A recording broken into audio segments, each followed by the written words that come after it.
রাখি স্পেশাল ভাইদের জন্য বানালাম প্রথমবার চকোলাভা কেক। কিভাবে বানালাম চলো সেটাই তোমাদের সাথে শেয়ার করি। এটা বানানো এতই সোজা যে কেউ বাড়িতে বানাতে পারবে, আর বেশি কিছু লাগেও না। প্রথমে দুটো ওরিও বিস্কুটের প্যাকেট নিয়ে এসেছিলাম, তারপরে হাত দিয়ে ওরিওগুলোকে ভালোভাবে ভেঙে নিয়ে ওর মধ্যে ফুটন্ত গরম দুধ ঢেলে দিয়েছি। দুধটা দেওয়ার সাথে সাথে বিস্কুটগুলো পুরো নরম হয়ে গিয়েছে। এটাকে মেশানোর জন্য কোনো মিক্সি লাগবে না, নর্মাল চামচ দিয়ে ভালোভাবে আমি মিশিয়ে নিয়েছি। তারপর তার মধ্যে দিতে হবে বেকিং সোডা। আমার কাছে আপাতত বেকিং সোডা ছিল না, তাই আমি দিয়েছিলাম ইনো। দিয়ে ভালোভাবে মিশিয়ে নিয়ে ছোট ছোট গ্লাসের মধ্যে প্রথমে ব্যাটারটা দিয়ে নিয়েছিলাম। আসলে এটা বানানোর না আমার কোনো রকম ইচ্ছাই ছিল না। আমি ভাইদের জন্য চকলেট নিয়ে এসেছিলাম, কিন্তু ওরা আমাকে বলেছে যে দিদি চকলেট খাবো না, কিছু একটা করে দেবা বা কিছু একটা অন্য কিছু এনে দেবা।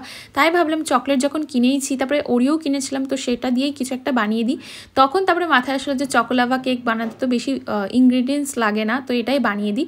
তো আমি না ডবল করে লেয়ার করেছিলাম, মানে প্রথমে ব্যাটারটা দিয়ে, তারপরে চকলেট দিয়ে, আবার ব্যাটার দিয়ে, আবার চকলেট দিয়ে, আবার ব্যাটার দিয়ে, উপর দিয়ে আবার চকলেট গার্নিশ করে। এটা বানাতে বেশি সময় লাগে না। তারপরে 10 থেকে 15 মিনিটের জন্য স্টিম করে নিয়েছে। আর দেখো দেখে কতটা সুন্দর লাগছে। আমার তো নিজেরই খেতে ইচ্ছা করছিল, কিন্তু আমি উপোস ছিলাম বলে আমি আর টেস্ট করিনি। দুটো বানিয়েছিলাম দুই ভাইয়ের জন্য।